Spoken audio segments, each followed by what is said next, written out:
Hey guys, welcome back to Let's Talk, and my name is Wale Anyantoye, and it is episode 9. And a few more episodes to go, and we're going to be calling this season a wrap. And today we're going to be talking about how to deal with incompetent managers. Oh yeah, I've had my own shares of situations like that, and honestly, you can't go through professional journey without having to deal with incompetent managers or incompetent teammates at certain stages in your professional life. So the question is, what are you going to do about it?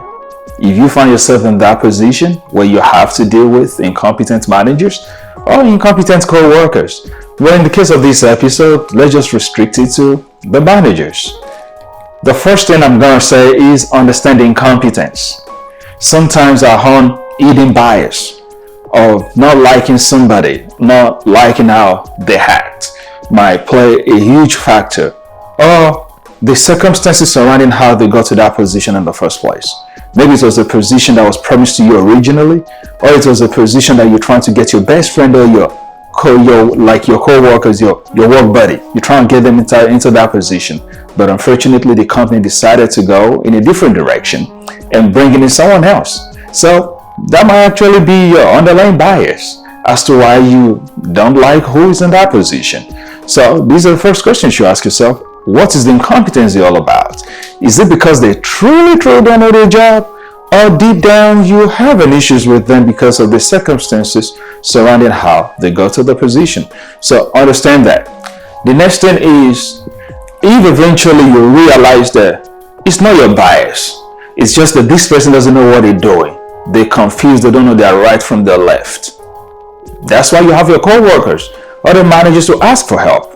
Because sometimes when you find yourself in an industry where mistakes or slight chances of error is not permitted due to the consequences that's going to come with those errors, you want to make sure that you're constantly protecting yourself. So for me, there are times where I find myself in a position where I feel like, okay, this is a huge risk exposure if we don't do A and B. But the manager, just because he or she is power thirsty or they're having this power struggle within themselves, and they're like, no, you cannot do A and B, just because they don't want to make it look like I am right and they are wrong. And honestly, who cares who is right or who is wrong? So long as the job is done and we can all go back home to our families and be excited. But man, human beings are complicated, and I'm gonna tell you that, and I'm sure you already know that. And if you don't know that by now, then you hear it on this podcast. Human beings are very, very complicated. Now, with that being said, I found myself in that position as well, where I've had to ask people for help, like other managers, and say, hey, we're trying to do A and B, and I feel like A and B is the best thing for us right now. If we go to C and D, it's not going to make sense. Manager to manager, is there where you can step in and talk to my manager and say, hey, don't necessarily say I said it, but let them understand why we need to do this now as to what they want us to do.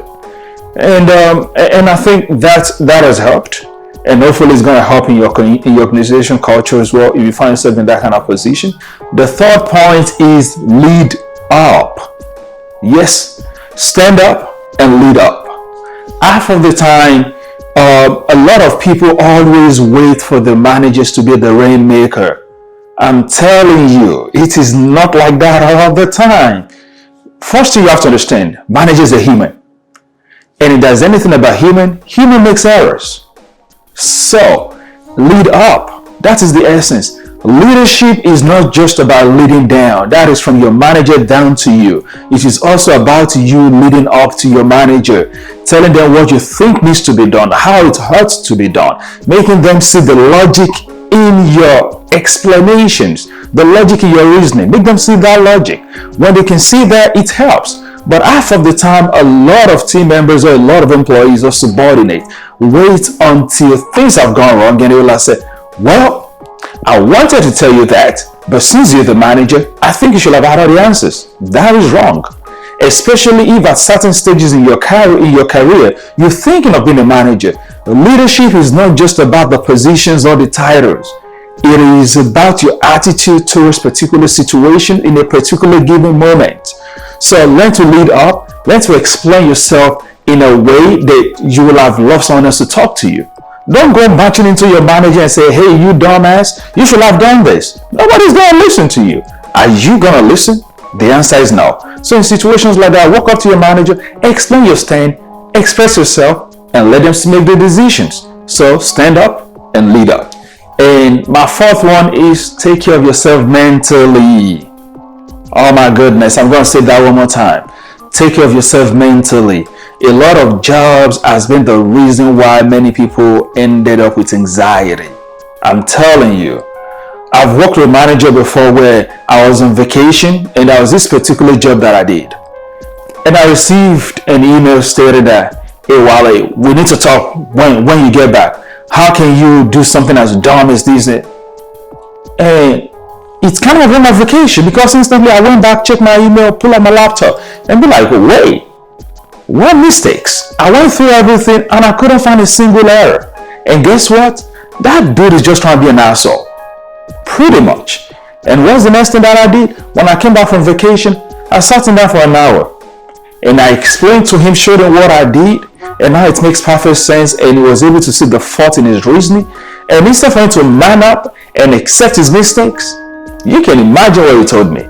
Well, there's a lot of people at these organizations that are not doing their job, and I'm just trying to make sure like everybody does this. And I'm like, okay, since you and I have been working together, there's been a time, a space where I never delivered my job at the highest level. It was like, well, the answer is no, this doesn't relate with you.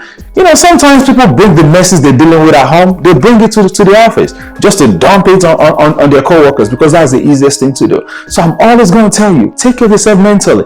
You need days off work, you need to see a therapist or whatever, do it. Because at the end of the day, guess what? When you leave the company, the job is always going to be there and you are not going to be. With that being said, like I said, take care of yourself mentally. It's very, very important.